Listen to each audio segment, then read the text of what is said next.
রান্না হয়ে গেছে। মাছ তো এর মধ্যে আমি এখন কাঁচামরিচ দিয়ে দিলাম, সরষের তেল দিয়ে দিলাম। তো এখন জল দিয়ে একটু করে জল দিয়ে মাছটা এভাবে বসাই দিলাম।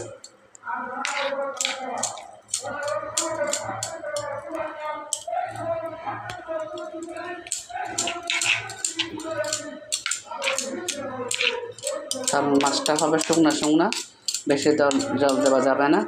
যতটুকু জল দিব এতটুকু যেমন মাছটা সিদ্ধ হয়, কারণ জলটা থাকবে মাছের গায়ে গায়ে, মাখা মাখা থাকবে।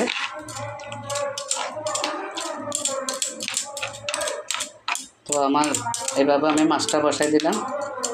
তোমরা সবাই জানো রাঁধতে, তারপরও আমি কিভাবে রান্নাটা বসালাম, এই ছোটো মাছটা বসালাম, তো তোমাদের সাথে একটু শেয়ার করলাম।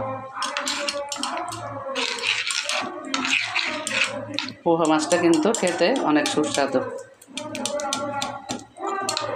এইভাবে মশলাটা দিতে হবে ঘন করে, মাছের সাথে যেমন মশলাটা লেগে থাকে।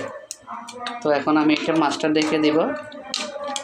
তো রান্না হওয়ার পরে আমি তোমাদের সাথে সম্পূর্ণ ভিডিওটা শেয়ার করব। তো দেখো বন্ধুরা, আমি মাছটা বসাইয়ে দিলাম। দেখো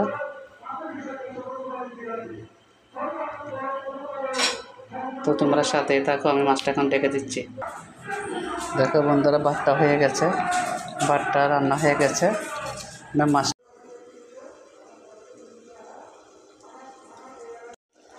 তো দেখে মাছটা কি অবস্থা, কতটুকু হয়েছে।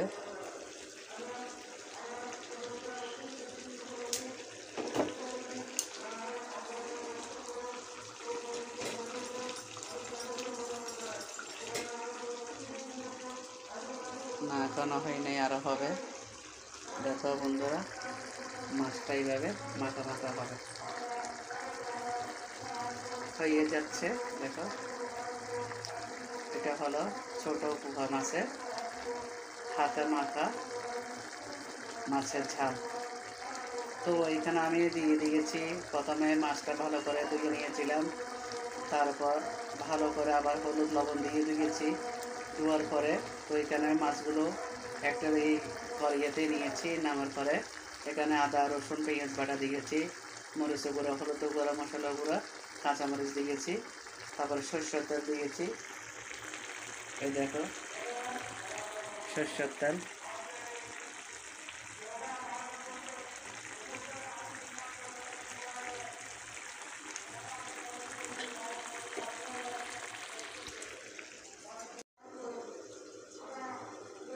হ্যালো বন্ধুরা, দেখে মাছটা কী অবস্থা।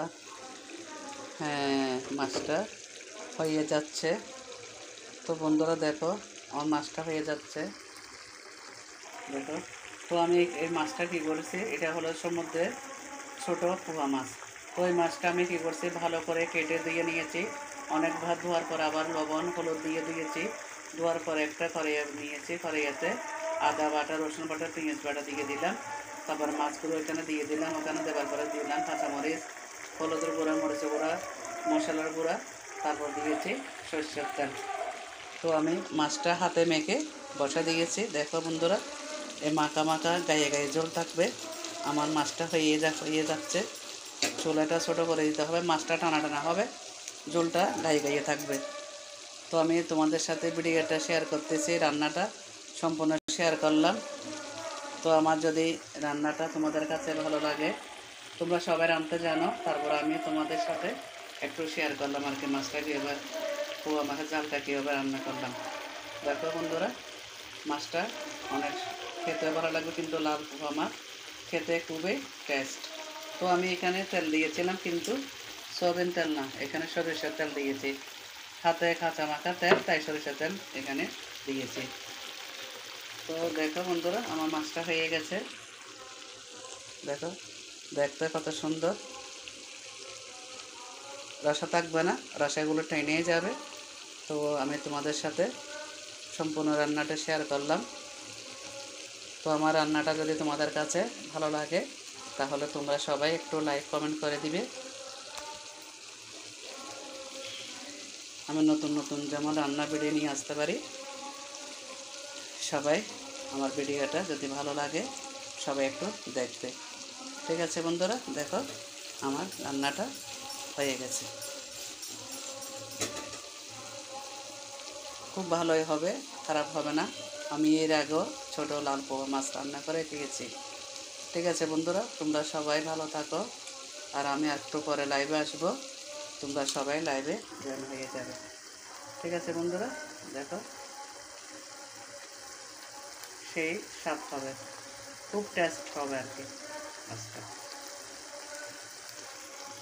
তো আমি দেখে দিচ্ছি আমার মাছটা হয়ে গেছে। তোমরা আমার পাশেই থাকবে সব সময়। আমি তোমাদের জন্য নতুন নতুন রান্নার ভিডিও নিয়ে তোমাদের সামনে আসব। তোমরা সবাই আমার ভিডিওটা দেখবে, দেখে সবার কাছে একটু শেয়ার করে দিবে। যারা বাহিরে থাকে রান্না করতে জানে না, তারা আমার থেকে এই রান্নাটা দেখে ওরাও যেমন শর্টকাটে এই রান্না রাঁধতে পারে। ঠিক আছে বন্ধুরা, ভালো থাকবে। আমি মাছটা ডেকে দিলাম।